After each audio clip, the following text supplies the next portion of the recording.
On July 2nd, 1947, an unidentified aerial craft crashed on a ranch outside Corona, New Mexico, about 75 miles northwest of Roswell. The debris covered an area of several 100,000 square feet. It was discovered the next morning by the ranch foreman, William W. Mac Brazel. Brazel's son, Bill, described what his father found. According to my dad, there was a bad thunderstorm the night before. The next day he was out on the ranch and he found this debris. And he picked it all up in his pickup and was talking to people, and of course there was some talk about UFOs. He was going to Roswell, and as far as I know, he got in touch with the Sheriff's Department. They in turn called the Air Force. Then the Air Force got with Dad and swore him to secrecy, and they came out to the ranch and picked up this debris. Wood, I call it wood, I don't know what it was. It was something like balsa wood, but it wouldn't burn, and I couldn't cut it with my knife. Mac Brazel brought a piece of the material to his closest neighbor. The piece he brought up was like kind of a tan, light brown plastic is what it looked like.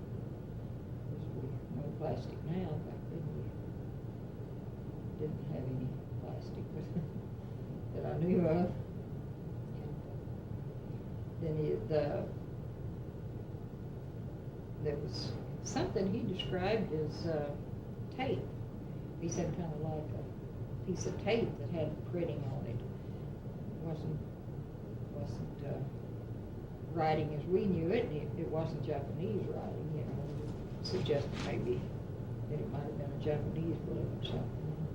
He said the writing wasn't like Japanese writing, that it was, I imagine, more like hieroglyphics or something like that, the way he described it. Brazel brought some of the material to the sheriff's office in Roswell. While there, he spoke by phone with an announcer for KGFL radio. So I got a call from a man who, on the ranch, now once again we're going to get into something here. I don't try to go into details about what he said to me or what I believe he said, but he was reporting some wreckage, let's call it wreckage, on his ranch. And he asked me, and he was quite I guess I could say upset. He asked me what to do about it. And I recommended that he talk to all these. After listening to some of the things he was saying, he's saying certain things which I really would ordinarily be very skeptical about. You know, when you work at a radio station, a TV station, you get all sorts of calls from people, and some of them may be a little strange. So I recommended, just generally speaking here, without trying to go into a lot of details, that he go to certain authorities. And I finally got him around to, I suggested that with whatever he was talking to me about, that he contact the Roswell Army Air Force Base. As I said, they're flyers, they'll know what to do about anything that flies. And so that was the first part of how this story gets started. Chavez County Sheriff George Wilcox sent deputies out to the Brazel Ranch to investigate. So you read about this flying saucer incident in the newspaper, and you went and talked to your father about it. Asked him about it, and what did he tell you? And I asked him, do you think this is true? And he said, I don't know why Brazel would have come all the way in here and brought that stuff if it hadn't been something important, and that he didn't, that he it had to be something that he thought was that. And he had sent deputies out to see about it. What happened? Did he say And he when sent he sent the deputies and out? he sent the deputies out. And I think, I'm of the opinion that he sent the deputies out once, and that they saw a large black area, blackened area, the grass, the rangeland. and that they came back because it was dark. And then when they came back, he had to wait till the next day to send them back again to find something else. And when they went back again, the Army had blocked it off and didn't let them in. When we arrived, why, I noticed that there were jeeps and some people, you know, from the Air Force there. And, of course, I went right in with my small child, and my husband, Jay, went into the office, and he said to my father, "What's going on, George?"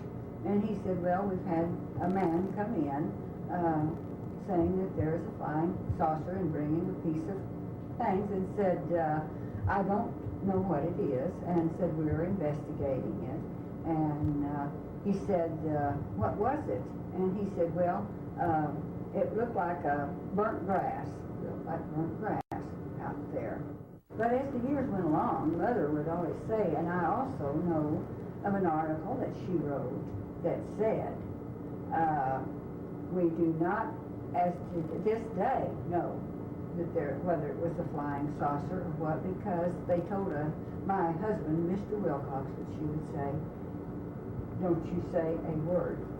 So he didn't, and he was very calm about it. I mean, he just didn't say anything. Who told him not to say a word? The Air Force did. When they came and picked up the piece or whatever they did, she said they reprimanded him. That's what the words were in the little article she wrote. However, there was more to the story, according to Sheriff Wilcox's granddaughter. My grandmother was Inez Wilcox, and my grandfather was George Wilcox, who was sheriff in Roswell, New Mexico at the time of the Roswell incident. All right. And you say you lived with your grandmother? Yes, I lived with her, I lived with her one whole year, and I taught at the New Mexico Military Institute, and then I lived with her 3 years, and then off and on. She helped finance me and support me and she helped me go to college. Did she ever discuss events at Roswell with you? One evening we were watching TV, and it was on TV there was something about space. And my grandmother looked over at me and she said, "Barbara, do you believe in anything, outside of the earth?" And I said, "I do." And she said, "Well, I have something that I would really like to tell you, but I don't want you to ever discuss this or tell anyone because I've never told anybody." She just wrote an article one time and put flying saucer on it, and that's all she had ever written down on a piece of paper. And I said, "Fine, what do you need to tell me?" And she, I thought it was going to be something completely different than what she told me. And she said, in the 40s, there was a spacecraft, a flying saucer is what Big Mom called it, crashed outside of Roswell. And I said, "That's interesting." I said, "How do you know about it, Big Mom?" And she said, "Your grandfather, George, was as a sheriff at the time." And I said, "Well, I didn't have any idea." I said, "What more about it?" And she was very hesitant to talk about it, but you knew that within her there was something that she really needed to tell me. And she sat there for quite a while, and then she looked at me and she said, "I'm just going to tell you." And she said, "But don't tell anybody." And I said, "Who would I tell anyway? I don't know anybody to tell." And she said, "The reason that I'm telling you this is because when the incident happened, the military police came to the courthouse, to the jailhouse, and told George and I that if we ever told anything about this incident, talked about it in any way, that not only we would be killed, but the family, that they would get the rest of the family." She was there and witnessed the police, Yes, the military come in? Yes, when she was standing there with my grandfather. I said, "Did you hear them say that, Big Mom?" That's what I called her. And she said, "Yes, I did, Barbara." And she said, "That's exactly what they told us." And I said, "Why? What did he know?" And did she tell you what she knew? Yes, I said, what could you have known? That what happened is my grandmother said that they called my grandfather. Whether they called him on the telephone, came to the office, they lived there at the courthouse. Your grandparents? Yes, they lived in the jailhouse, Right. I guess. Okay, and someone came and told my grandfather of this incident that had happened outside of Roswell. My grandmother stated that my grandfather went out there to the site. When he got out there, there was a big burned area when they first approached the area. And then they saw debris. He saw debris. I don't know if he was alone. She was not with him. He went by himself. She said that it was kind of like in the evening. And then when he came back, I asked her, I said, you know, out of jokingness, did he see any little space beings? You know? And she said, yes, there was 4 of them. And I asked her, I said, what did they have on, Big Mom? And she said that they were like gray, and Granddaddy said their heads were large, and the little suit that they had on was just, you couldn't, it was just like silk or something, like that kind of material, but they were gray. And I asked her what happened after that, and she said he came back into town, and I guess they had discussed this incident, and they had thought it was fine to put it over the news, to talk about it, and then apparently something happened, and it was not okay. And that's when he started, Big Mom said he got phone calls from all over the world. England, people were calling him, talking to him, asking him about the situation, and he had been visited. And when they knew that he had gone out there and seen the site and seen this situation that they had talked about, Big Mom said that they were on him like you wouldn't believe. And they came into the jailhouse and told him, you don't say anything, George. And if you do, you'll die, and so will Inez and the children and those children. And I said, did you believe him? She said, what do you think? You know, when someone's telling you, and they have fear in their voice, and they're talking to you, and they're a person that you really love and you really care about. And she was honest. And you know, she just told me this. And if she would have told me she'd kill somebody, I wouldn't tell her. You know, so that's what she said. And I believed her, and I know that she was telling the truth. And that's all she said. And I asked her, I said, were the little men alive? Were they dead? And she said, I think one of them was alive. And I said, did Granddaddy help it, or what happened? She said, I don't know. And that was that.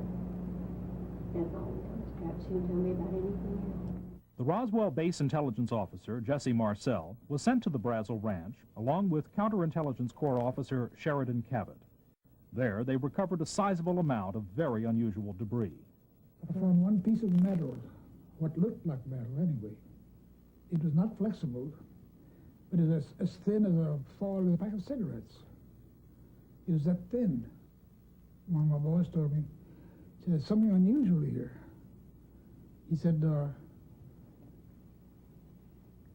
I tried to make a dent in this metal. He says, you can't bend it. You can't make a mark on it. He says, I took a sledgehammer and whammed it. I put it on the ground and whammed it.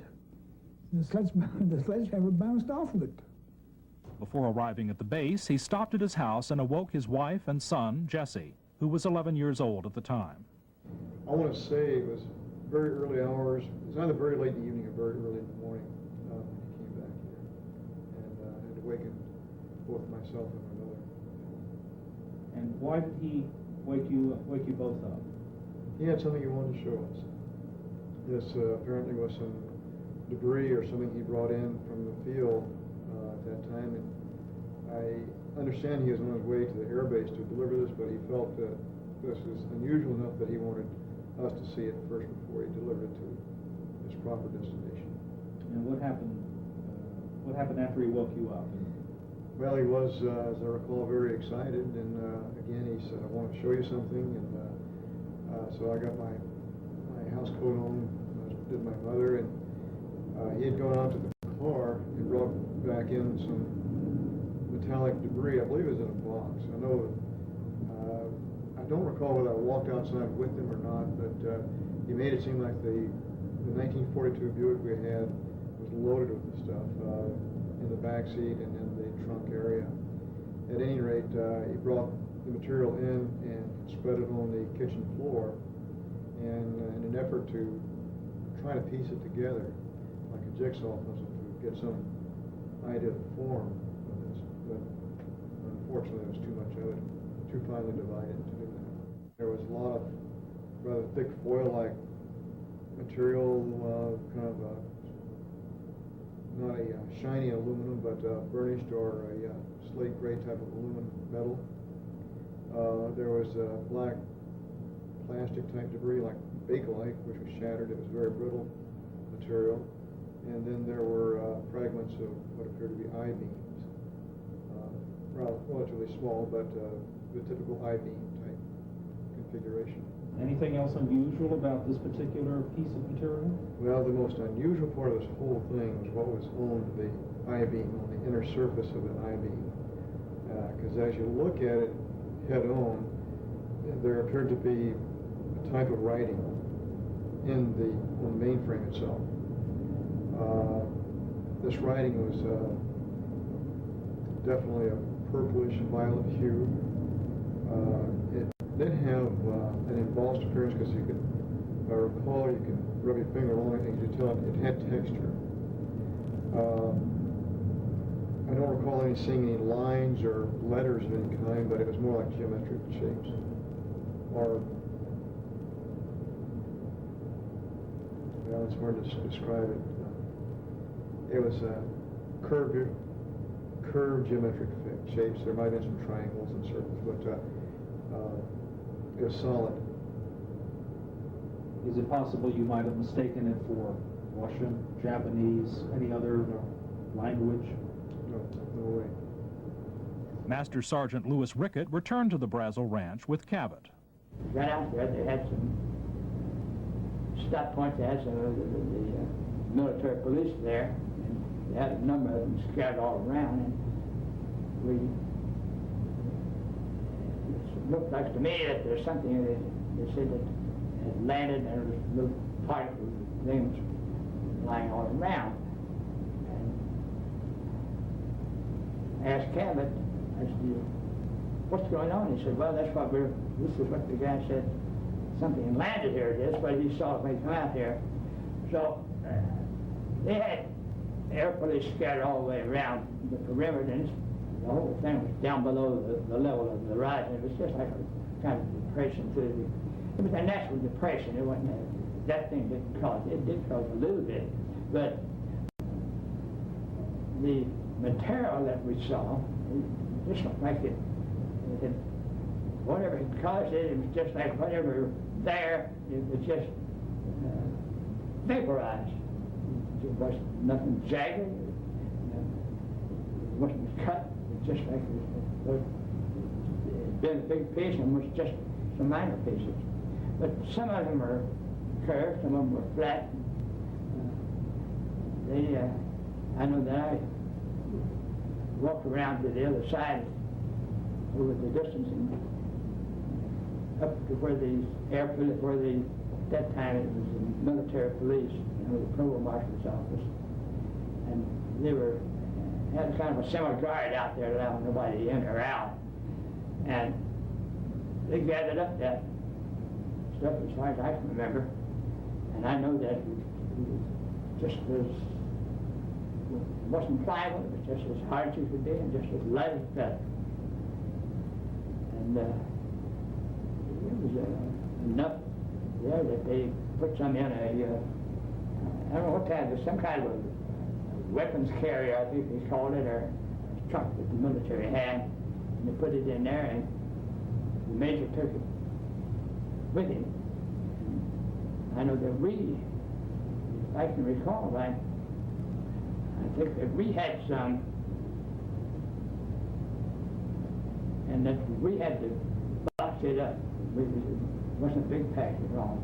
But I know that a plane came in, and I think I knew the pilot that was on it, because he looked at me, and I knew him, and he knew me, but he just shook his head as though he didn't want me to recognize him. So he just wanted to know something about a package, and at this time, Cabot was running the whole thing, and they left. I heard various other sources that I'm not sure about, but I do know that later on, I asked Joe Worth, who was head of the 700 CIC, and whatever happened to all that metal, he says, wish you wouldn't ask me that. He said, we send it over to the lab and they don't know either, or something. While Brazel was in Roswell, he was interviewed again by KGFL radio. I don't know whether I should say this or not, but it was true. We hid out the rancher for one night. Yeah.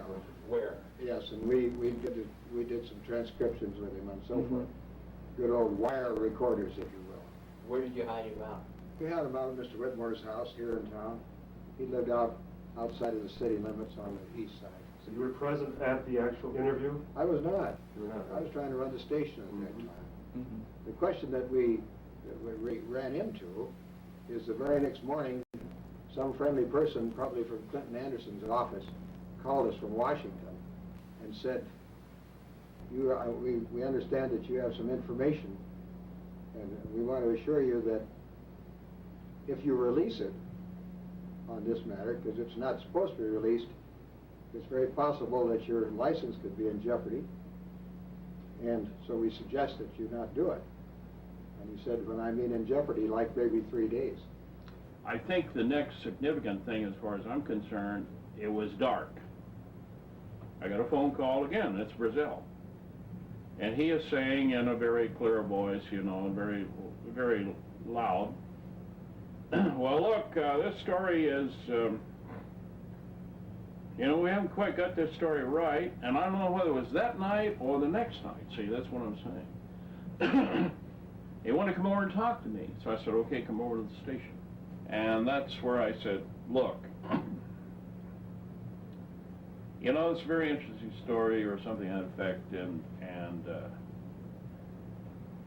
however, it's nothing at all like, or it's completely different from the story you told me on the phone the other day, especially about something, you know, the little, where I said to him, the little green men, and that's where he said, yeah, only they weren't green. In the meantime, at KOAT radio in Albuquerque, Lydia Sleppy received an urgent phone call from John McBoyle, a reporter and part owner of KSWS radio in Roswell.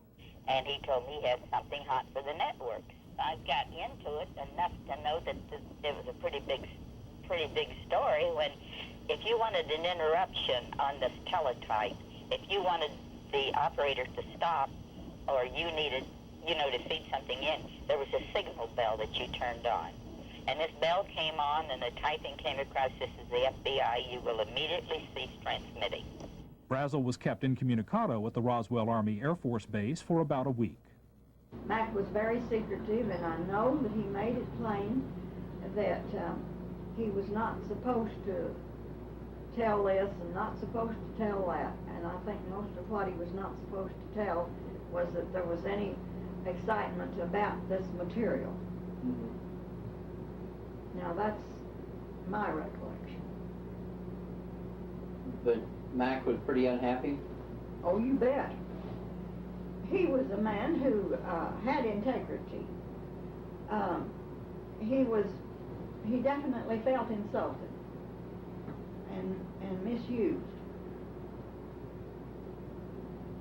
and disrespected. On Tuesday, July 8th, Base Public Information Officer Walter Haut received a call from Colonel Blanchard. Got the telephone call from Colonel Blanchard, and in essence, he told me that he had in his possession a flying saucer or parts thereof. Gave me a little bit of idea where it came from, and ranch northwest of Roswell. Then stated that Major Marcel, Jesse Marcel, who was our base intelligence officer, was going to fly it to Fort Worth to turn it over to General Roger Ramey, who was commanding general of the 8th Air Force at that time in Fort Worth. And what did Colonel Blanchard want you to do? He told me to prepare a release with basically the information that he gave me over the phone. When it was done, to take it into community and hand deliver it to the 4 news media we had in Roswell at that time, which is what I did. Colonel Blanchard, on orders from the headquarters of the 8th Air Force in Fort Worth, had the material loaded on planes and flown out of Roswell. The call came in one day to arrange to have B-29 ready to go as soon as possible. And of course someone asked where to. I said, just get a crew on board and have the airplane stand by, and we're going to go to Fort Worth. And that was Colonel Blanchard's directive. At any rate, I was in that operations office, and Colonel Blanchard drove up and came in and asked, is the aircraft ready? And I and one other fellow there, who is now dead, said, yes, it's sitting right out front, ready to go. And with this, he turned, stepped out back into the hallway, and waved to some people outdoors and still sitting in the automobiles. And I suspect, trying to recall now, there were 4 or 5 or 6 people. And I'll say 5. Doesn't really matter, but they came in the front door, straight down the hallway, and right out onto the ramp to climb into the airplane. And these were the people that were carrying parts of the crashed flying saucer at that time, UFO today, that I got to see. And that was the only thing I got to see. And it was very short, very quick. Colonel Blanchard, in order to get out of their way, had backed into the doorway of the ops office. And I stepped up to him and I said, Colonel, turn sideways, I want to see too. Maybe if I hadn't said that to him, made it obvious that I was there, I would not have been shipped out 2 weeks later. So he just turned and looked at me, and he did turn sideways so that I could half step into the doorway and watch the fellows go through. And thus I saw them carrying certain pieces of these metal items. And as I've described to other people, when asked, they had one piece that was, I like to say 18 by 24 inch or coffee tabletop size, brushed stainless steel in color. Maybe if you think of the common aluminum foil roll today, when you're pulling out, one side's real reflective, but that's not what it was. It was like the opposite side, which is rather dull. Doesn't have great reflective power. And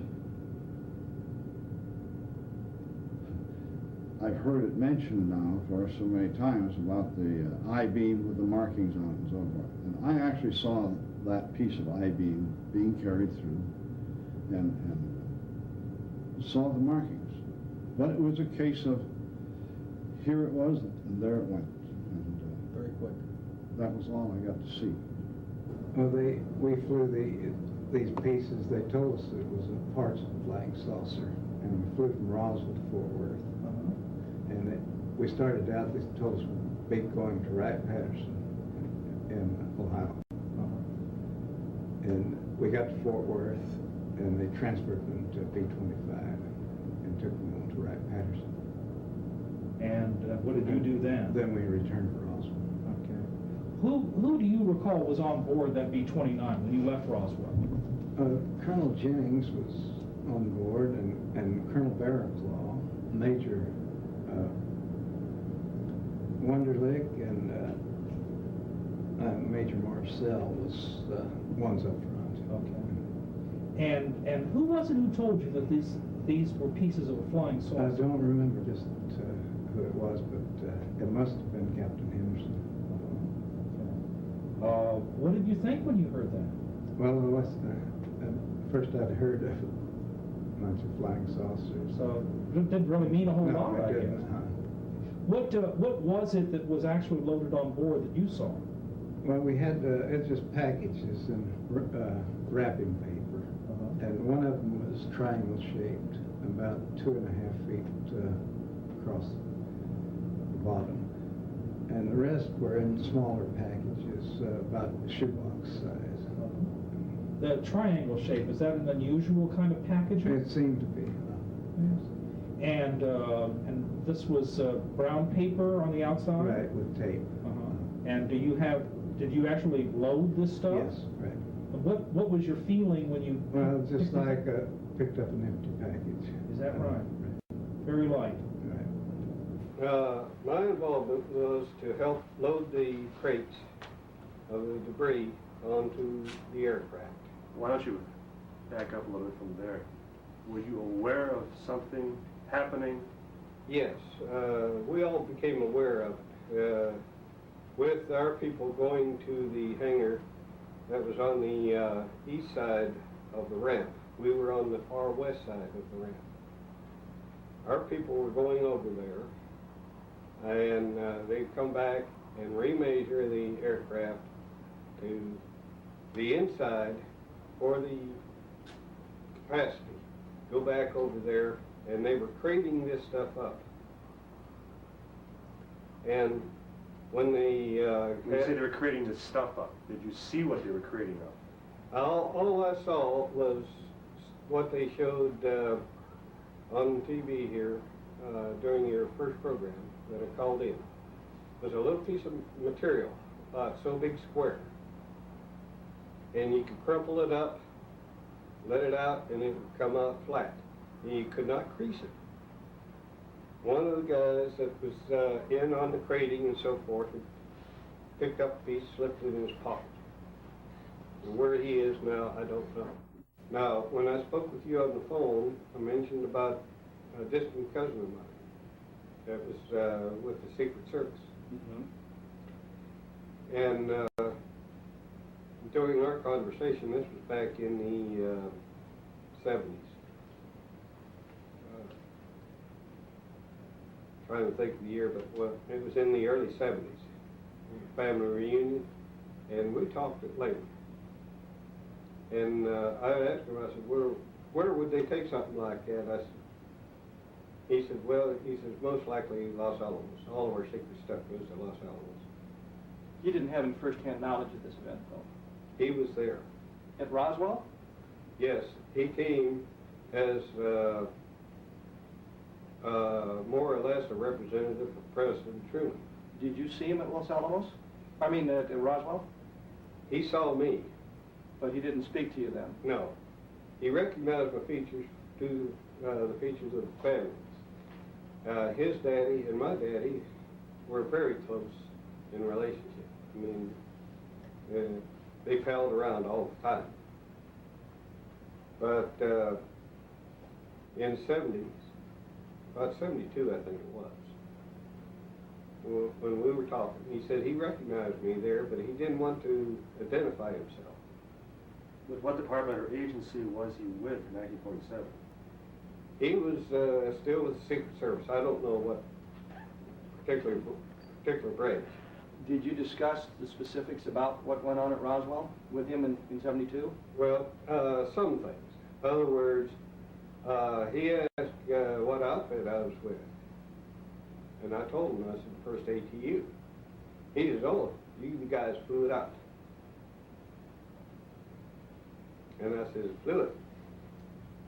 And he says, yeah, plane. And I said, well, they said it. I said, we got the backyard gossip at the UFO or something of that sort. He kind of grinned. He says, yeah.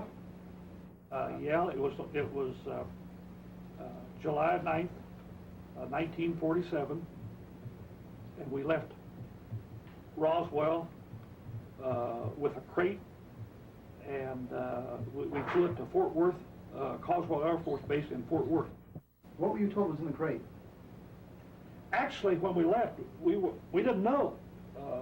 No, we didn't know that in the crate that there was probably something classified really till we got back, and the kind of the rumors started talking around, and we did get a little flack as far as that we had taken something probably, and they were joking about it to us, but any talk on the flight, during the flight? No, there was no talk of anything. I didn't really realize what it was on the way down there. Till on the way back, we realized it was something classified, you know, and that they didn't want us to talk about. So you boarded the plane after it loaded crates? No, we taxied out. Okay. No, we boarded the plane in the 393rd area.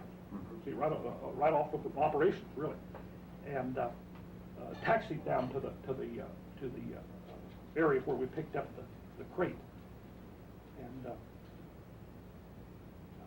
loaded the crate there. Now, like I say, I don't remember loading that crate. I don't know whether that was on the blister back there or what, but I do remember at Fort Worth unloading the thing, and there were MPs on there. I remember the MPs. Now you say MPs on there, you know, on the flight? Were they armed? Yes. Had the old standard 45, you know. It was a low-level flight. It was in the summertime, and the weather, of course, you know, in the heat. When it climbed together. Yeah. See, so it was kind of funny that we didn't get to altitude, but we never got to altitude. Me being on the back, I don't think we ever got over 3,000 or 4,000 feet. So it was a low-level flight, which was unusual. Mm-hmm. Always went to, what, 25,000 and pressurized, you know. Mm-hmm. But that was not a high altitude flight. Any one member of your crew make any comments after you returned back to Roswell, as far as considering the rumors at that time? Did anyone say anything more definite that you can recall? One of the gunners said that Lieutenant Martucci had said that we had made history. I didn't hear it because I wasn't in the front, but one of the gunners said that that's what they had said in the front. Mm-hmm. And that's about all. And I do remember when we landed in Fort Worth that one of the persons that we met, say 6 or 7, whatever was there, was a classmate of Lieutenant Martucci's. And I do remember that remark because they hugged each other, and you know, and hadn't seen each other in a while. So I remember that part of it. And, was there anything special about this classmate of Martucci's? Was what now? Was there anything special about this classmate of Martucci's? Well, I didn't know it at the time, but somebody said he was an undertaker. What do you think was in the crate? I don't really know. Of course, the rumors was that they had debris and from the crash, and I'd buy that. You know, whether there was any bodies, I don't know. I don't have any idea. You know, because like I say, it was sealed. And we flew it there and come back. So the daughter of Melvin Brown says her father told her in 1969 that while stationed at Roswell, he was ordered to guard a truck covered by a tarpaulin. He always started off by saying he had to stand guard duty once outside a hangar where a crashed saucer was stored. His commanding officer came up and said, "Come on, Brownie, let's have a look inside." So they both went inside, but they didn't see anything because it was all packed up and ready to be flown to Texas the next morning. And then he would always say, and then, another time, all available men were grabbed. That's his actual words, I'm saying them now that I can remember. All available men were grabbed. They all had to go out to the desert where a crashed saucer had come down. And they all had to stand guard duty around this site. They were told to look, but not look, not to take anything in. And him and this guy next to him couldn't understand why they had these trucks with some sort of ice or something in them. Whatever they had in there, they wanted to keep cold. And they couldn't understand what was going on. They were confused. Him and this other guy had to sit on the back of this truck, sit guard duty. They both had guns. And there was something inside, and they were told not to look. They could get into a lot of trouble if they looked. So I have to smile every time I say that bit, because if somebody tells you to do that, if you get a chance, you're going to look, aren't you? And him and this other guy did look, and they lifted up the covers. And he did say that these trucks were coveralls. I don't know what he meant by that. It must have been some sort of truck with a cover. He lifted up, him and this other guy both lifted up the cover and saw I say 2 bodies, but my sister remembers he was saying 3. We disagree on that. They saw these bodies, and they were about 4 foot tall, no more than that, maybe even less. Much larger heads than we have, slanted eyes, yellowish skin, and not so much when we were big, but when we were younger, we used to giggle like crazy at that bit. We used to, you know, my sister and I used to really giggle and say, "Won't you be scared, Dad? You know, won't you be scared?" And he'd say, "Hell no." He said, "No, they look nice." He said if they'd been alive, he reckoned they would have been nice. They had nice faces. And I don't know whether he said that to reassure us or not. I never drew you a picture. No. Although he got to that bit, the subject was changed. Then he'd say, "Whatever you do, don't tell anyone, you get Daddy into a lot of trouble." It was always when he got to the bodies that he changed the subject. Yeah, that was it. Changed. And if you pestered him, he got angry. He got most angry about it. But he did, I think he enjoyed telling the story. When he was actually telling it, it was almost as if, and I think my sisters agree with me here, it's almost as if when he actually told the story, he wished he hadn't. At Fort Worth, Brigadier General Roger Ramey and his Chief of Staff, Colonel Thomas DuBose, displayed what they said was the material recovered on the Brazel Ranch for news photographers. Ramey said the material was a weather balloon radar target. It was definitely not a weather balloon, and it was an aircraft.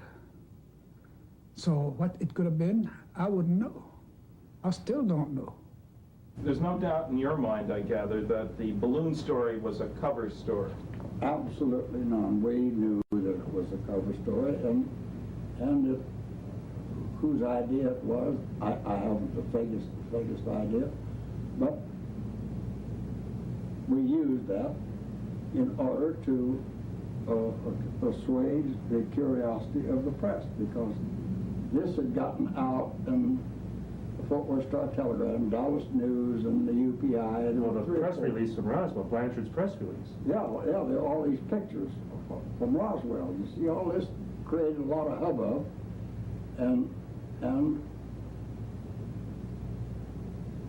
8th Air Force headquarters had to be the guy that they're going to ask.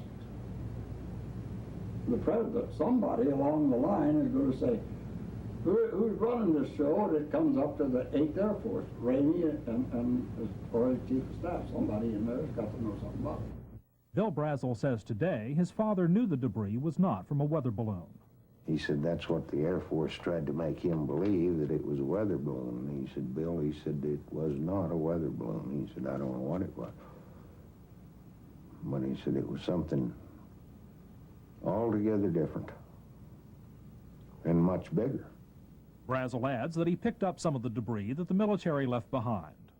And I was talking about it. I went into Corona, and I was sitting there in a beer joint, and I got these, of course, my friends was asking me if I'd found any more or anything like this. And I said, well, I'd picked up a few scraps, about a cigar box full, and somebody, I don't know, must have informed the Air Force, because first thing I know, I have visitors, and they say they'd like to have this material.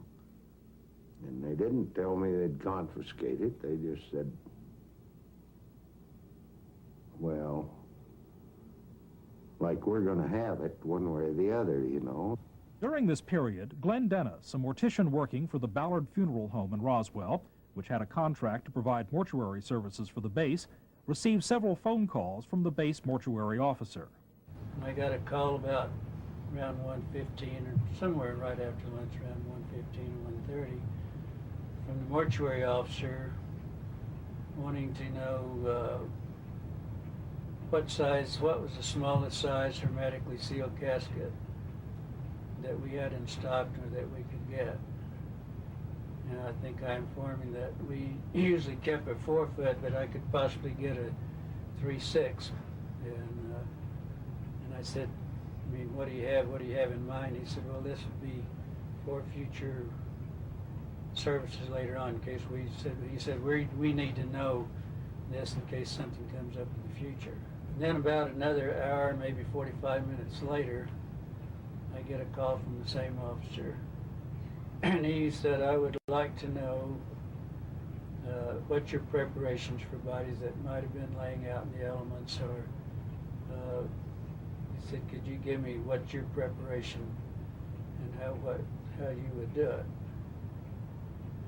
And then before I could explain our procedure, before I could explain it, he said, what we're interested in, and this would probably be for future use too, he said, with your procedure, what you would have to do to the bodies that have been exposed to the elements and everything, what would your procedures do to changing the, like the chemical compounds, the tissues, the blood and all that, what would that do? Would that destroy any of it? Then let's say probably another hour, 15 minutes. I get a call, we had the only ambulance service, and I got a call on an emergency. There was an airman that was injured in a minor accident. He had a laceration in the forehead and in the nose. I think he had a fractured nose. And I took him to the base, but I didn't put him on a stretcher. He just sat up in the front seat with me. I gave him first aid, and then we just drove out to the hospital infirmary. And where I usually park the ambulance, there was 3 field ambulances, old Army ambulances there. And 2 of them, there was an MP standing right there at the back of those field ambulances. And I really never thought too much about it, because usually there's an ambulance or something back there most of the time anyway. But when I was taking the airman in, when we walked up on the ramp, I noticed the back doors of the 2 ambulances, that the old field ambulances were open, and I saw it looked like a wreckage, some type of, they might have had a plane crash or something, and I saw some wreckage in there. But what I saw looked kind of like the bottom of a canoe. It was kind of in a shape, but it looked, it reminded me, but it wasn't, let's say, over 2 feet, between 2 and maybe possibly the most, the piece, it wouldn't be over 3 feet at most. What did it appear to be made of? Well, what it looked like to me, it looked like I don't know if you've ever, if you take stainless steel and like put a torch to it, you can see how the blue, you'll get a blue or purplish tinge off it, and it kind of looked like that. An even color? Well, not particularly. It was kind of mottled.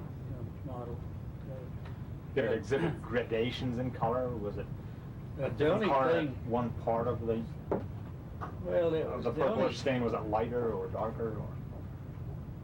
Well, yeah, it looked like it might have been in a hot flame. Some of it might look more like stainless steel, but most of it was kind of bluish purplish tinge that I saw. But the only difference is on this outer edge on the curve there that it looked like that there might have been some inscription, something which I kind of thought reminded me of some Egyptian symbols or something like that. But just, it was, I was walking past, and I really never thought about this until I got back to the funeral home.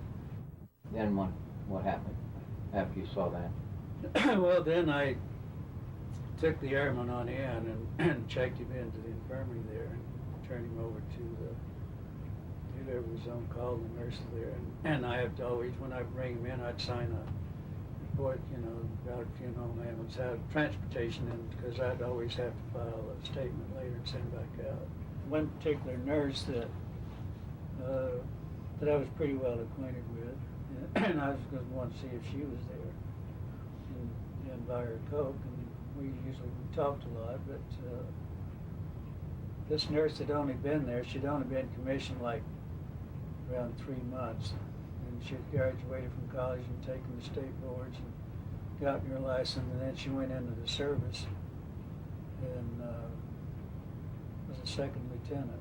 Anyway, as I started back to see her, before I got back to the lounge, there was some examining rooms on each side of the hall. And she came out of one of the examining rooms and coming across the hallway. And I noticed she had I don't know, it was a handkerchief, a piece of gauze wad over her mouth. And then she saw me and she said, what are you doing here and how did you get in here? She said, my gosh, get out of here as soon as possible. She said, you're going to get in a lot of trouble. And I said, what the devil's going on? And she said, just get out of here. And then she disappeared, and that was it. And about that time, there was, when I got there right beside the door that she went in, there was a captain standing there.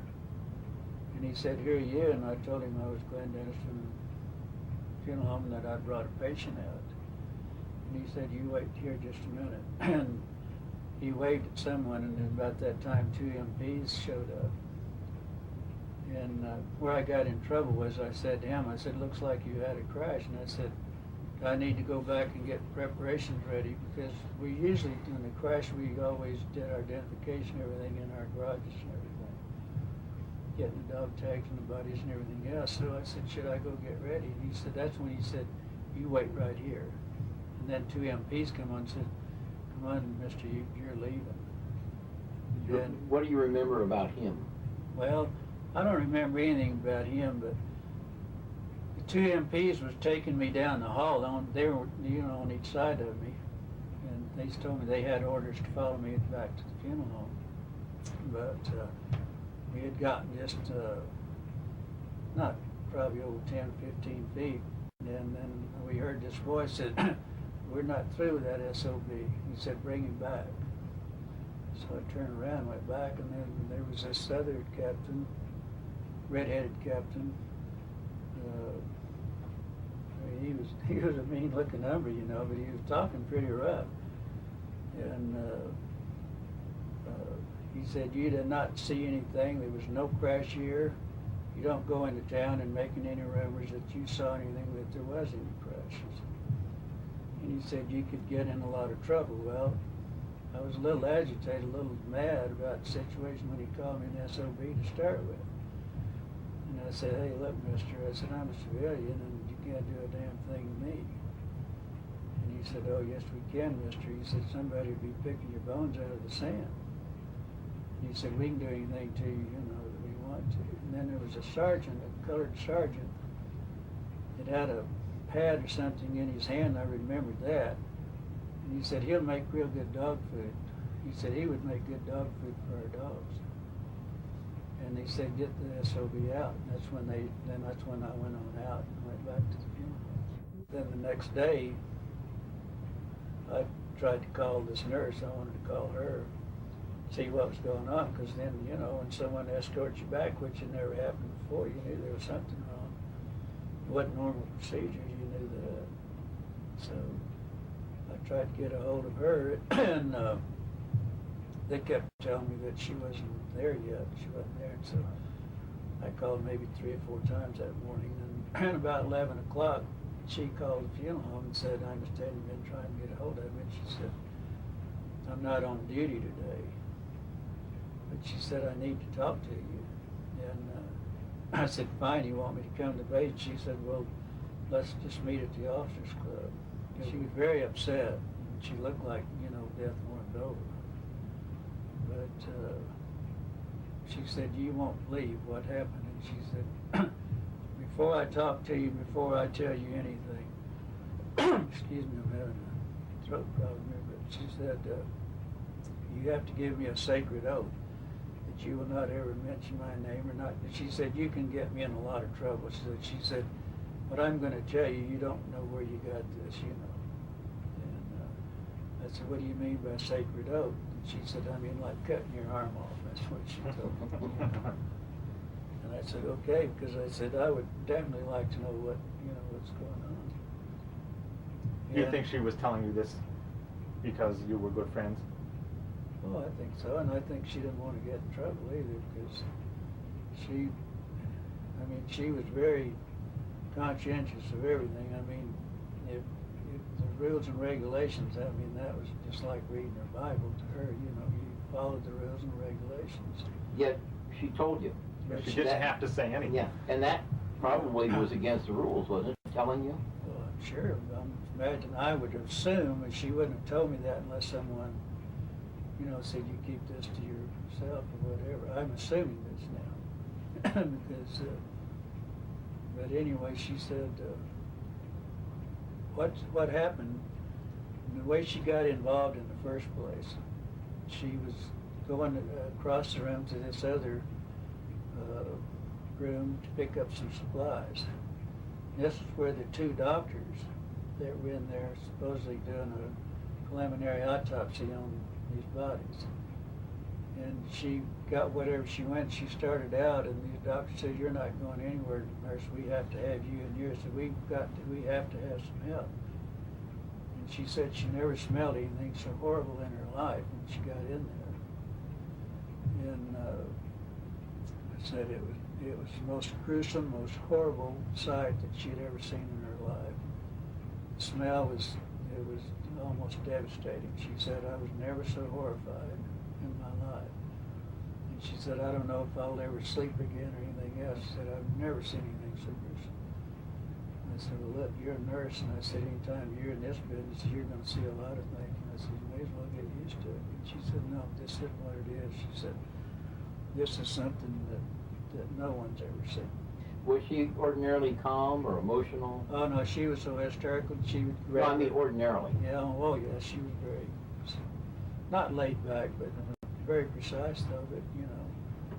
But, I mean, she would grab her head and shake her head and cover her eyes and everything else. And what were you thinking at this point?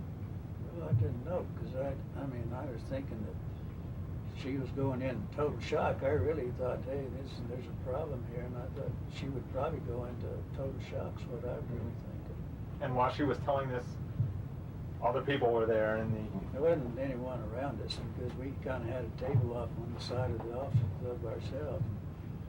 And she was hoping that no one could hear us. In fact, there was some up maybe at the counter there, at the bar there. We were in the lounge, and we had ordered a sandwich.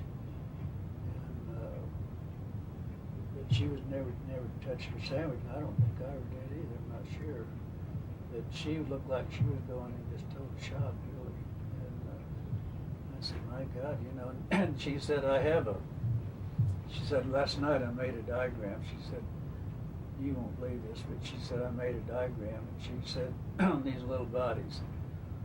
And she gave me she drew me a diagram of an arm, because she said the anatomy from the shoulder to here was real short, and this arm was longer here.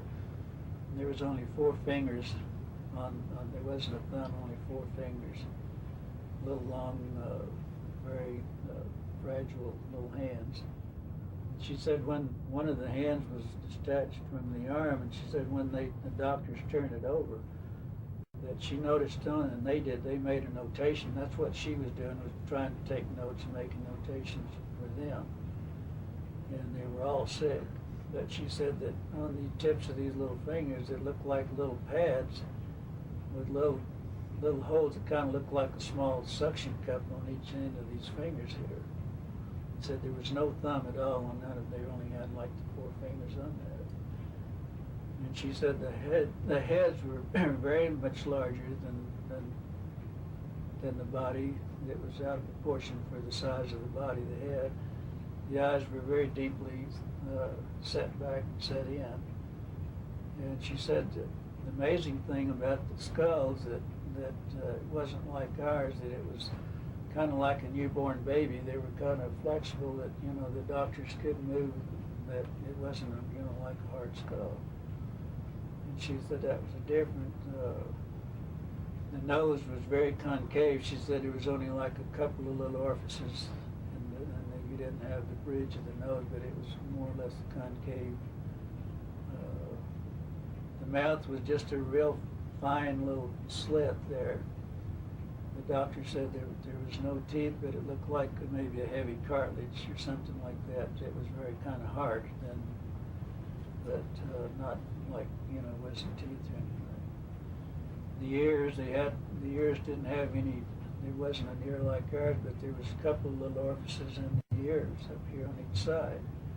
Very small, but it looked like there was a couple of little flaps. She explained it, and she drew me a diagram of the head. She drew me a diagram of the arms and the hands. And it was on the back of a prescription pad, where, you know, the nurses always carried a prescription pad, you know, and all taking notes and everything for the doctors and all that.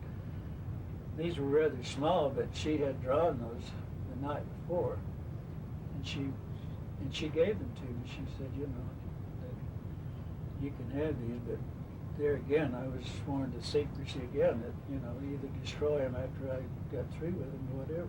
Anything about these beings, the necks? She didn't say anything about the necks. She didn't say anything about the clothing. She said that they definitely had no hair at all. But then about that time, she said they all became so very ill. And when I saw her coming out, that's when she was so sick she thought she was going to vomit. You know. What were they ill from? Well, mainly from the odor, I think. She said it was the most god-awful smell that she'd ever smelled in her life. Of course, being in the funeral business, I've smelled floaters and everything else. I mean, I've been through that experience, and I know what she was talking about. Now, how many bodies were there? She said there was 3 bodies. 2 of them were very mangled. She said it looked like some predator or something might have been destroying portions of the bodies, because the tissue and some of it were cut in strings, like, you know, they were pulled. The doctors thought maybe this is what happened with that. But some of them, like she said, the hands and the arms were all dismembered from, because that could have happened from the removal. You don't know what happened. One, she said, was really pretty much all there, and this was one that they were describing, you know. She said the body was well intact, that one was. She said they were like between 3.5 to 4 feet tall, so that would give you, but the bodies were black. Of course, you know, being exposed to element could have caused that. Yeah. How did she refer to them? What did she call them? She didn't know what to call them. She just said small bodies, at the best of my knowledge now. I don't think she ever called them anything except very small bodies. She expressed any idea of what their origin was? The doctor said the 2 doctors, and she didn't know whether they were pathologists or what, but she'd never seen them before either. And so she assumed they might be pathologists, but she wasn't sure. No, I mean the bodies. But she said the doctors, she said the doctor said, hey, this isn't anything we've ever seen before in our life, and there's no textbook that's ever covered this, you know. Is there any indication of sex of these beings? I asked her about that, and she said, I don't know. She said, I didn't look, and I don't think anybody else did either. She said that 2 of the bodies were probably so mangled and that they probably couldn't have told it, you know, but she said, I don't know about the other one. Did she say anything about legs, feet? She didn't. She just, what she diagrammed and what she told me about the head and the arms and the hands is really all that she really, then she got real ill again while we were sitting there. She said, I've got to get back to the barracks. She said, I just can't. She said, I don't think I can make it another step. So anyway, I drove her. We went to the Officer Club, and I drove her back to the barracks there, to the nurses' quarters. And that was the last time I ever saw her then. The widow of decorated World War II pilot Oliver Wendell Pappy Henderson says he also told her about seeing the bodies of aliens at the base. And during this time were those crashes of the UFOs in the desert or out of town of Roswell. And he never said a thing about them because he had a top secret clearance. Had anything having to do with dropping atomic bombs, you had to have the highest clearance. So he witnessed this crash, and the little people who were there, I don't know just where he saw I never did pin him down. I don't know why I didn't. It was so shocking to me that something like this was real that I never did. How did he happen to tell you that he'd been involved with seeing the little bodies of the crash flying saucer? We were at the grocery store, and we were going to check out our groceries, and there were newspapers at the stands, as there always are, and here were this newspaper, and he said, well, I guess now that they're putting in the paper, I can tell you about this. I wanted to tell you for years. He said, I want you to read this article because it's a true story. And I not only know that it's true, but I'm the pilot who flew the wreckage of the UFO to Dayton, Ohio. You mentioned that earlier that he had seen the bodies and one of them was damaged in some way. I think he told me that they were small, they had large heads for their size, and that the material that their suits were made of was different to anything, you know, was a strange kind of material. What I remember him telling me was that they were small people. I don't remember 3 feet high, but certainly shorter than we were. Small people, pale, slightly slanted eyes, you know, sort of larger heads, and humanoid looking, humanesque looking, but not like us, different from us. And he said they were dead, and that he had seen them, and that he had flown the wreckage of this flying saucer. Anderson's friend, John Crumtroder, says Pappy apparently kept a piece of the debris. He produced this piece of metal for me to look at. He said, what do I think of it? I said, well, it's different. And I felt it, and it did feel different. And I studied it some. Was able to determine that its the metal structure was different than alloys like we have in our aircraft, for instance. And of course, he did preface his question by stating this was from this craft. Apparently, I think it was a case of appropriation that he acquired this, you know, for future study, perhaps.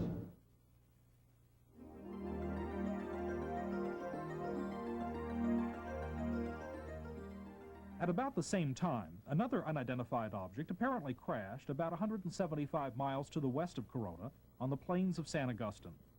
The wreckage was discovered by Grady L. Barney Barnett, a civil engineer with the U.S. Soil Conservation Service. Mr. Barnett told me that when he was coming back from one of his field trips, he'd run onto a flying saucer that had burst open, and there were 4 beings on the ground, and that he was surveying the site at about that time. As archaeological group from the University of Pennsylvania come on the site. There were about 4 or 5 people with this group. As they were just starting to look things over fairly closely, the military moved in and gave them a briefing to not say anything about it and to keep quiet, and that it was in the national interest to get out of there. What was his feeling about what it was that he had experienced? He had no qualms about what it was. He said the vehicle from outer space without any question. The beings on there were not exactly like human beings. Similar, but not exactly. How did he describe them? He described them being about 3.5 to 4 feet tall, very slim in stature, and with their heads were hairless, with no eyebrows, no eyelashes, no hair, and sort of a pear-shaped head, with the top of the head being smaller, or larger, I mean. Any other characteristics about their appearance? Only one thing that he mentioned is the hands were not covered. They had 4 fingers. Well, I remember that he saw, one time we went to visit, and I don't know whether it was before my husband and I married or after, I don't recall the date, but he said that he saw a UFO fall. Mm-hmm. He was out working in the field, and I understood that he was out in the St. Augustine plain, Mm-hmm. and he went over to where it was, and where it fell, Mm-hmm. and he got nearly to the side, and there was a group of people on a geological or archaeological hunt, and they were over there. I don't remember how many people he said, but they got nearly up to this UFO, but it was close enough that you could see some creatures, or he said they didn't look like human beings out there. And along came a government, or some trucks. No, with government you mean? I guess it was government. you know, as I say, it's been a long time ago. And someone came along and I understood it. I don't know whether it was Army or what. I think he just termed it government trucks, and they told them to go on back and forget they ever saw anything. Now that's all I recall. Probably in the fall of 1966, after we moved here, my wife and I, to Park Street, I met Ruth and Barney Barnett. They were living at 708 Park Street at that time, and we moved in across the street at 715 Park Street.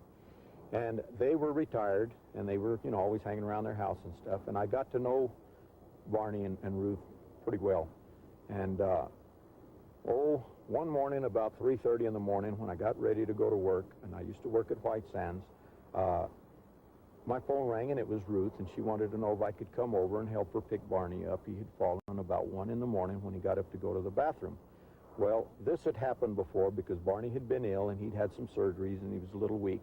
So I came over about 3:30, and I picked Barney up, and I put him to bed, and I went on to work. When I got in from work that same day, it was probably around 2 or 3 o'clock in the afternoon, and it was a sunny day. And when I got home, I noticed that Barney was sitting right outside his front door, and just, you know, in his pajamas and stuff, in a chair with a blanket over his lap, getting some sunshine. So I decided to come over and visit with him, and when I came over, we started visiting about what a nice day it had been, and it's too bad he'd had a rough night and so on, you know, and that he, you know, had these surgeries.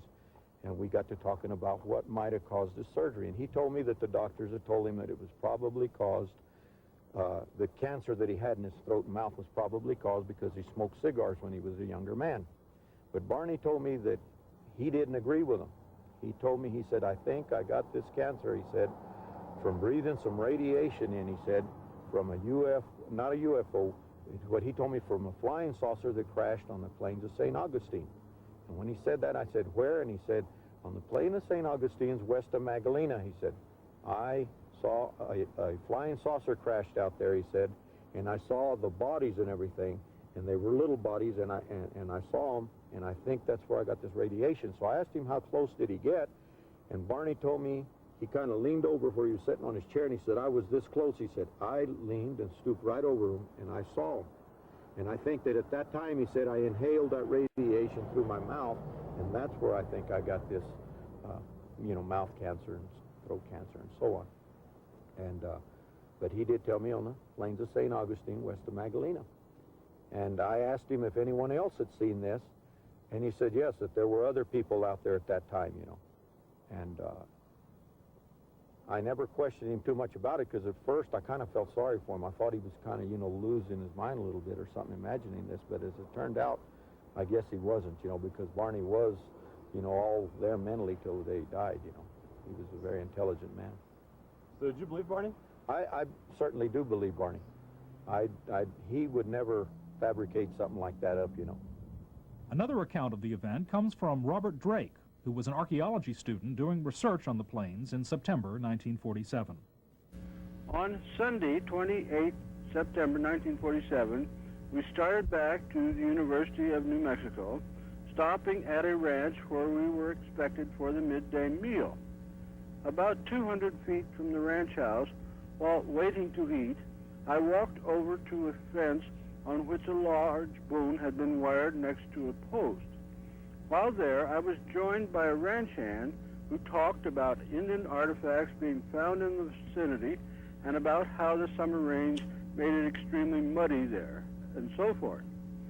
Then he told me that a spaceship had crashed a short distance to the south several months before. He seemed quite serious about it and said that there had been dead bodies with it. I do not think that I responded much more than to say that when I had been at the Chaco Canyon University of New Mexico Field School in early July of that year, people were talking about spaceship crashes in New Mexico as well. In late December 1952, while living in Hermosillo with my family, we were visited by several former fellow students at the University of New Mexico. Among them was Roscoe Wilmoth. I had been in an anthropology course with him in 1951. While showing him around the building, he told me that he regretted not coming to Hermosillo via the plains of St. Augustine, as he had wanted to see the area where, he said, there had been a crashed spaceship with bodies. I believe that I said little or nothing in response to his statement at that time. In January 1990, an apparent first-hand witness to the planes event came forward to relate his own experience there at the age of 5. Well, we had just moved to Albuquerque, New Mexico on July 4th, 1947.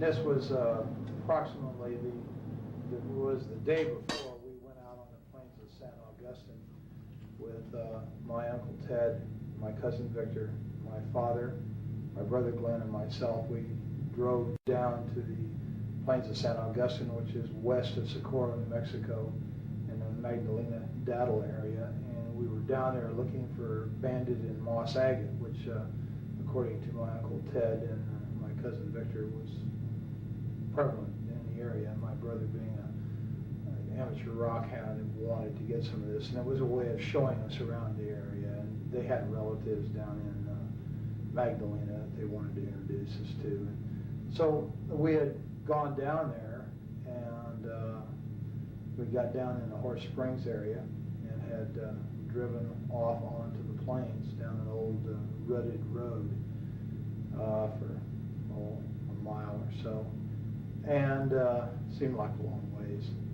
We parked the car, got out of the car, and walked down a hillside, a semi forested, I guess you could say. It had pinon trees and scrub oak and stuff like that on it. And we'd walked, well, not scrub oak, but cedar, and walked down the hillside into an arroyo, a dry wash, and then walked south down a dry wash toward where the agates were supposed to be at.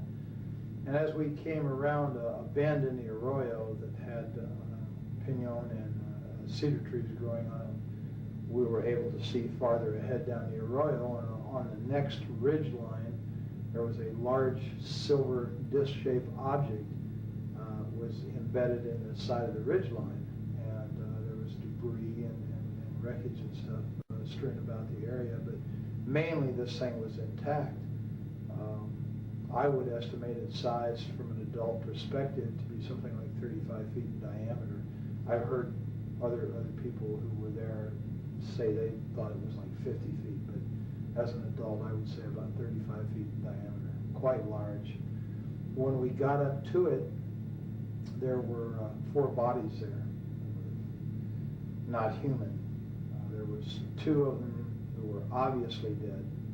One of them was obviously very badly injured, and one of them that apparently suffered no ill effects, or didn't appear to be injured, and was ambulatory, was mobile. I was just sitting there next to the one that was still alive that appeared to be badly. Were they right next to the vehicle? Right next to it, right under the edge of it. And this craft had apparently come in from the east, bounced off one ridge line, went plowing through this arroyo area, and then crashed into the ridge line and embedded itself. And they were sitting back under the edge. It was kind of tilted up like this, and they were sitting back under the edge here. And I'm assuming that this one creature that was all right had laid this material on the ground, but it looked like unrolled tinfoil that these other 3 creatures were laying on, like it was trying to, like you do a person in shock, you put them on a blanket, kind of a thing. And apparently it had some boxes there around it, and had apparently been trying to give first aid or help these other creatures when we first got there. And as we approached, the creature drew back like this, like it was in fear of us, like we were going to hurt it. And it wasn't very long, trying to communicate with it. The adults were. It seemed to calm down and just sat there and kind of looked back and forth, watching them, apparently trying to figure out what was going on. Like, what did it look like a little bit more? These creatures, all of them were about 4 foot tall, 4.5 feet tall. They had very large heads that were shaped larger on the top, and they kind of tapered down. Not to a real sharp point, but just tapered down where they were thin. And they had very large, oval-shaped or almond-shaped, I guess you could say, black eyes. they were so shiny, they had almost a bluish tint to them when the light reflected off of them. Their skin coloration, I think the best way I could describe that is kind of a bluish tinted milky white. It looked like someone in shock. And the ones that were laying on the ground were really looked more that way, more blue, How about ears, nose, mouth? No, there was no visible ears on the creatures, except like if you was just to cover your ear like this, to where there was just a rise there and then a hole, without your earlobe and the rest of the ear there. How about nose? It was the nose was very small, almost imperceptible, and just like two holes straight in, and the lips were just a straight line. It was like a cut, and you couldn't see any visible lips like we have. It was just a slit, and What it hair never color? made a sound. Pardon? What hair color? There was no hair. They were completely bald. And no sounds? I never heard a sound of one, not out of any of the creatures, including the one that was. Did you see fingers? Yeah, they had fingers like this. They didn't have a little finger. They just had the thumb, had 3 extra digits, except the center digit was longer, and the other 2 were about the same size. They were very long and slender. It looked very delicate, and I've made the statement before, and I'll make it again. I think it would have made excellent violinists because of the structure of their hands. They were wearing one-piece suits. All of them were dressed exactly the same, and it was sort of a real shiny, silverish gray color. No zippers, buttons? No, I saw no zippers, no buttons. Insignia? No insignias.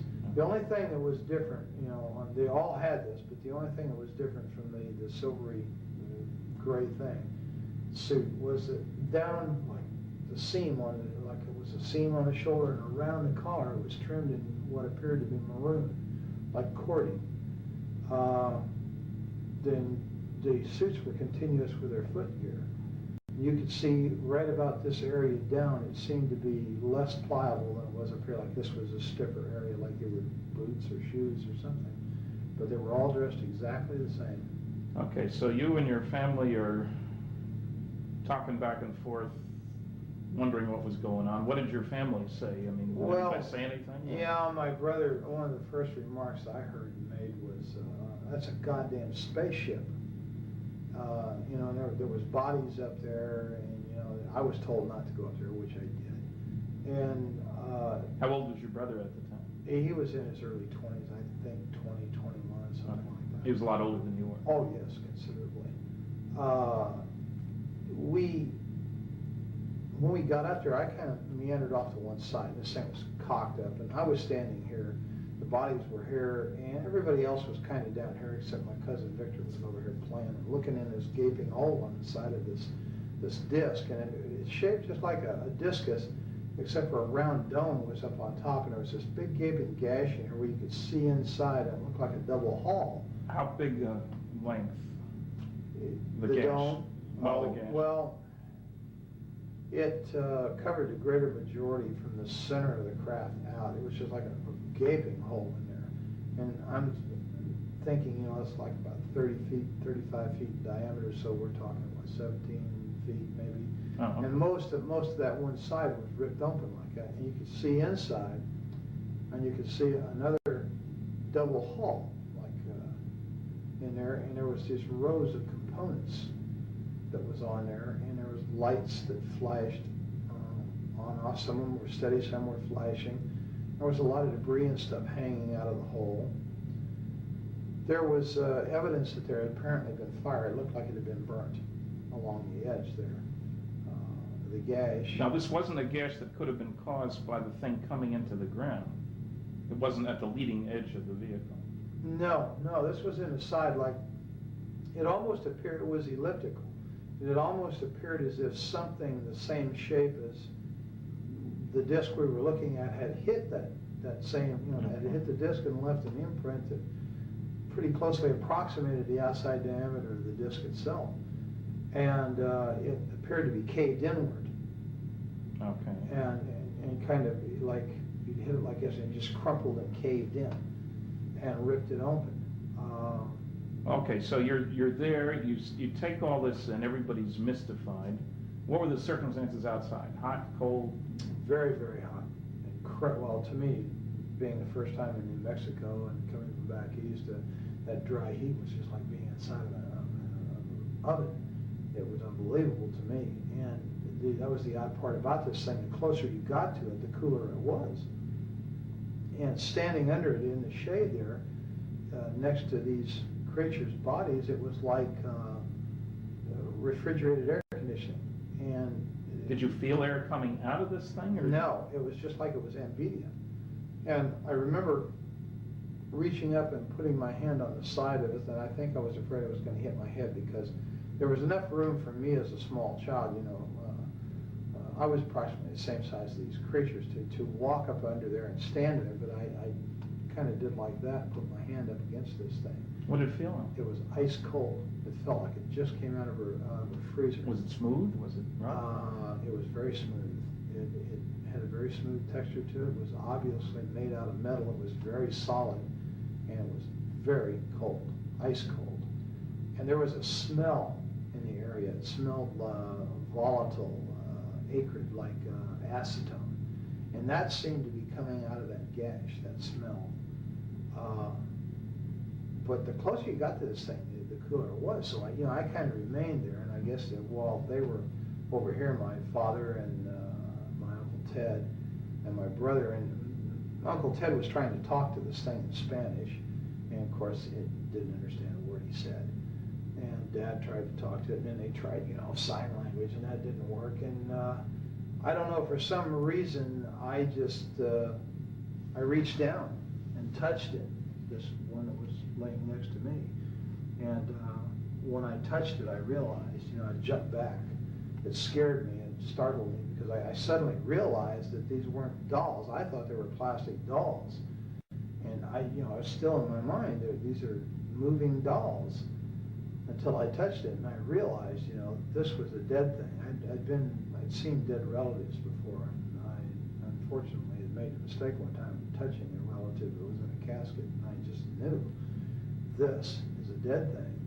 And it scared me, and I ran around behind my father and my uncle, and this thing was sitting there on the ground, and it kept looking back and forth, and it just had its hands like it's in its lap, and it just kept looking back and forth between the three of them, and like it was trying to understand. And all of a sudden, it just turned and looked right straight at me, between my Uncle Ted and myself. And this is when it was just like an explosion of things in my head, things I started, feeling just terrible depression, loneliness, and fear, and just, awful feelings that just suddenly burst into my mind. And I don't know if that meant that it was communicating with me, and I was the only one there I could communicate with because I was a kid. I don't know. I turned and ran, and I ran across the arroyo and up on the area that it had bounced off of during the crash.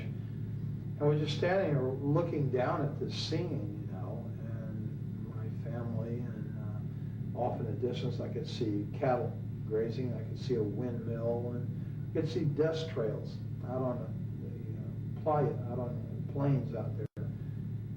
And I was there for a little while, and then I came back down, and I guess we were there, Victor was when I got back down there, Victor was up in the crack, and Ted yelled at him to get out of there, and Glenn went over and grabbed him by the belt and jerked him off. That's your brother? Yeah, and jerked him off and said, get out of there, you could cause this thing to explode and kill us all, and then of course he went prowling around in there. I was kind of standing off to one side looking. That's why I knew that I could look off these rocks that I was standing on right into this thing. That's why I knew, about the lights and the components and stuff. And then, I heard other people talking, and I turned, and there was a group of people coming up the arroyo from out on the plains from the south. They had come up there, and of course they walked up and was talking. And how many? There was an older man and 5 younger students. Boys, girls? There was 3 boys and 2 girls. And they were all, introducing, talking to my father and my uncle and my brother. What did the older one look like? The leader of this group, yeah. The man, He was a very tall man, very big man. He was wearing a pith helmet when he first came up, one of those kind of explorer helmets.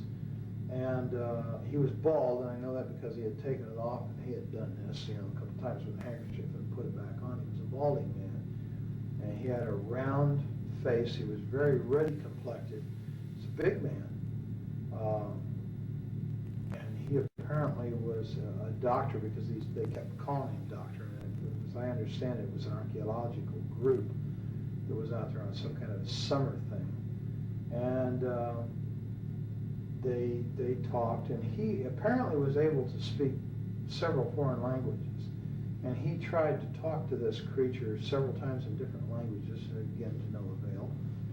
How did he happen to be there? Had he seen the thing? Well, they claimed that they said they saw this thing come down the night before, flaming, and they thought it was a meteorite. And they had talked about, well, in the morning, we'll go over there and see this, where this meteor came down, because that's what they thought it was. And when the sun came up the next morning, and they got about their business and got up, and somebody looked over and said, they saw all the shiny metal and stuff across the plains there, and they realized it wasn't a meteorite, it may have been an airplane, and that crashed, so they all decided to go over there and see if there was anybody who was alive, that was hurt, that needed help. They had driven over? No, they walked over, apparently, the way I understand it. And it's quite a ways across that plain, so it had to take a very long time to do this. Or they may have had a vehicle, I don't know. That's an assumption, I think, on my part. Where they walked. Okay, so they're around with But the they family. came across the plains nonetheless. I'm not sure if they drove or not. I didn't hear any cars. And then somebody else showed up. Yeah, they were down there just, 15, maybe 20 minutes at tops, and they were picking up things, some of the students, and this Dr. Buskirk, that they called him, this one girl went up and said, look, doctor, wouldn't this make a beautiful ring? And she was holding what looked like a red rod, or a red tube of some kind. It was kind of a silvery red. And he kind of snapped at her, and put that down, Agnes. You don't know what that is. I think it hurt you. Just don't pick this stuff up. And she kind of said, well, yeah, okay, doctor. And then he went back to what he was doing, and she walked away and put it in her pocket. And a lot of them were doing this, sort of picking up things and feeling things. I was picking up things and feeling things. There was all kinds of material and metal and stuff laying around. Then we heard it, we all heard it, a sound of a motor coming like a truck. And I went back up the incline there to the ridge line, and I could see out there, and there was a truck coming up. It was an old pickup truck. It was sort of a beige color or a tan colored thing, and it had a whip antenna on it. And it stopped, and this guy got out, and he's wearing brown clothes, he's got boots on, and he's wearing a straw hat, just like the kind Harry Truman always wore. And he had wire-rimmed glasses. He was a big man, and he looked exactly like Harry Truman to me. And I'd seen in the movie Tone News that he was president then. Yeah, I was well aware who Harry Truman was, so everybody was. He was kind of a hero, And this guy looked like him, except bigger. And I don't think he didn't look as old either. His hair was kind of light gray. And he walked over there, and they got to talking, with everybody. And he told them that he worked out on the plains out there, and that he made maps, and that he had seen the wreckage from out there on the plains, and he saw the people, and he thought it was a plane wreck, and just something was going on. He came over there to see. And he hadn't been there but just a very, very few minutes when we heard all kinds of motors and engines straining and stuff. And here comes a military car with a big white star on the side of it, followed by a 6x, which is a military truck with a kind of canvas wagon type canvas thing over it, and it's full of soldiers. They've got guns. And right behind that was what we call a 4x, which is like a medium-sized Jeep truck situation. And it had two big high whip antennas, all kinds of radio gear in the back, and a guy back there with earphones and stuff on, and he's, working these radios. And they all pulled up and stopped. And which direction had they come from? They came from the north, from the Horse Springs area, right So they could have come off the highway there. Oh, yeah, I'm sure that's exactly how they got there. They come off the highway the same way we did. Well, in the meantime, when it stopped, this black soldier, the sergeant, and the reason I know he was a sergeant, my brother told me he was, and he got out of this car, and then a guy got out on the other side, and Glenn said he was a captain. He told me later he was a captain. And this guy had orange-red hair, and all the soldiers then came running over there, pointing guns at people, and telling them, get away, get away, get away, you know. And when this creature saw these people, the military, he went nuts. He went into an absolute panic, worse than what he did when he saw us. Did he move around, or just his eyes? Or? He just oh, okay. Crazy. And it was like he was looking fearful. Like he was looking for a place to run and hide. But he never got up. Never got up. He never left the one injured one next to him. And this red-headed officer, this guy was a real butthole. He made all the threats. He threatened to have people shot if they didn't move away. To everybody? Oh yeah, get away, get away. You know, we'll shoot, get away from there, this is a military secret, you know, just screaming and hollering. And he told my uncle and my father that if they didn't want to spend the rest of their life in prison, they would never say anything about what they saw there. If they ever wanted to see us kids again, they'd take the kids away, and they'd never see the kids, you know, meaning me and Victor, that we'd better keep our mouths shut. If we did not, this is what was going to happen. They were threatening people and pushing people, and the students as well, and Dr. Oh yeah, Busker. they were hustling everybody. And one of the soldiers pushed my uncle. He had a rifle like this, and he shoved him back like that. Well, that was something you don't do to my Uncle Ted. Ted had a violent temper, and he grabbed the rifle and reached over top and smacked this guy and dropped him right there.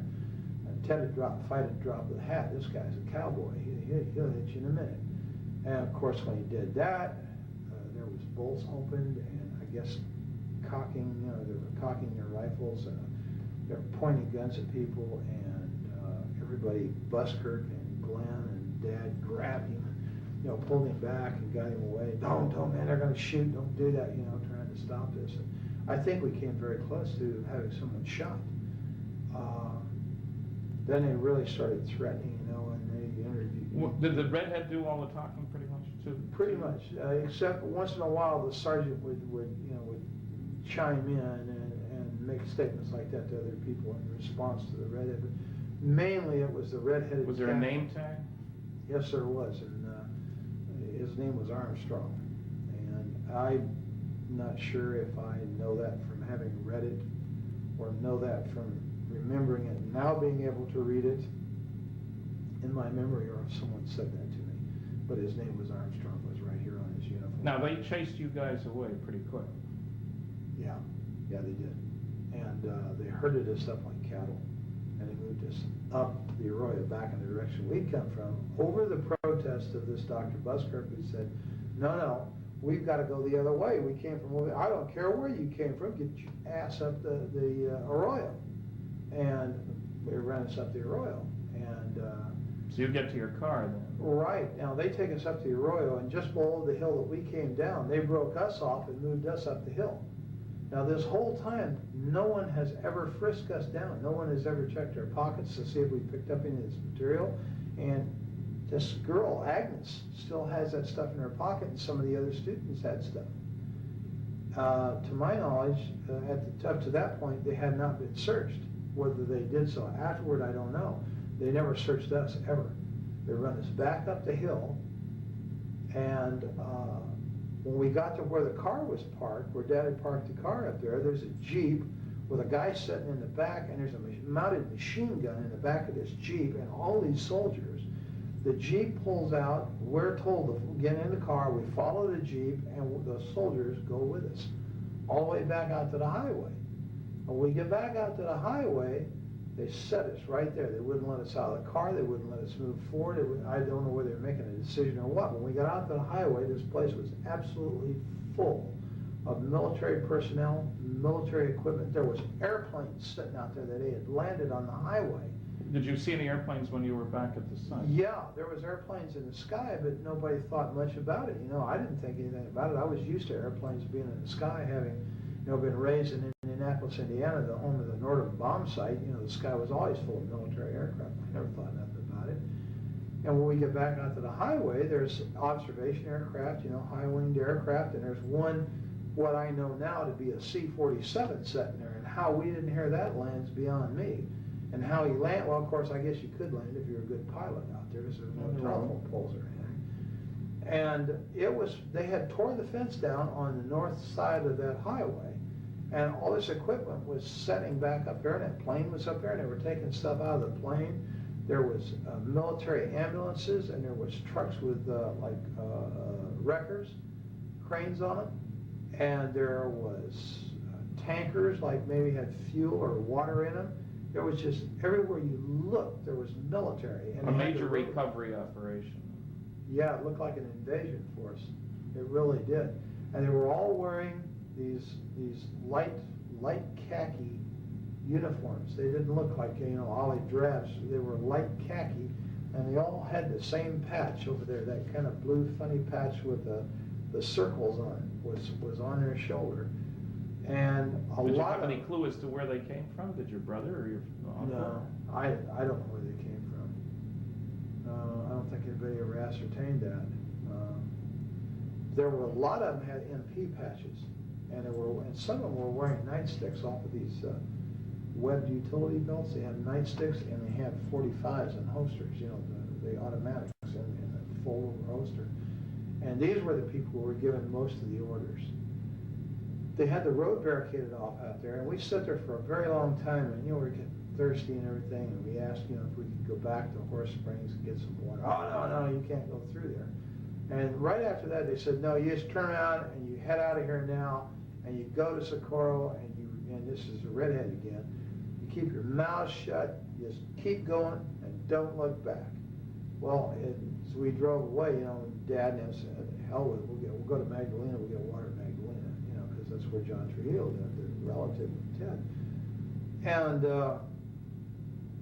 so as we drove away, I was looking out the back window, and I could see Dr. Buskirk and these kids, and that guy that got out of the pickup was standing there, and this Dr. Buskirk was doing just like this in this red-headed officer's face, and he kept pointing back behind him. And I guess that meant, you know, we got to go back that way, and he was fed up with this guy or something. He was shaking his finger in his face while they were yelling at each other.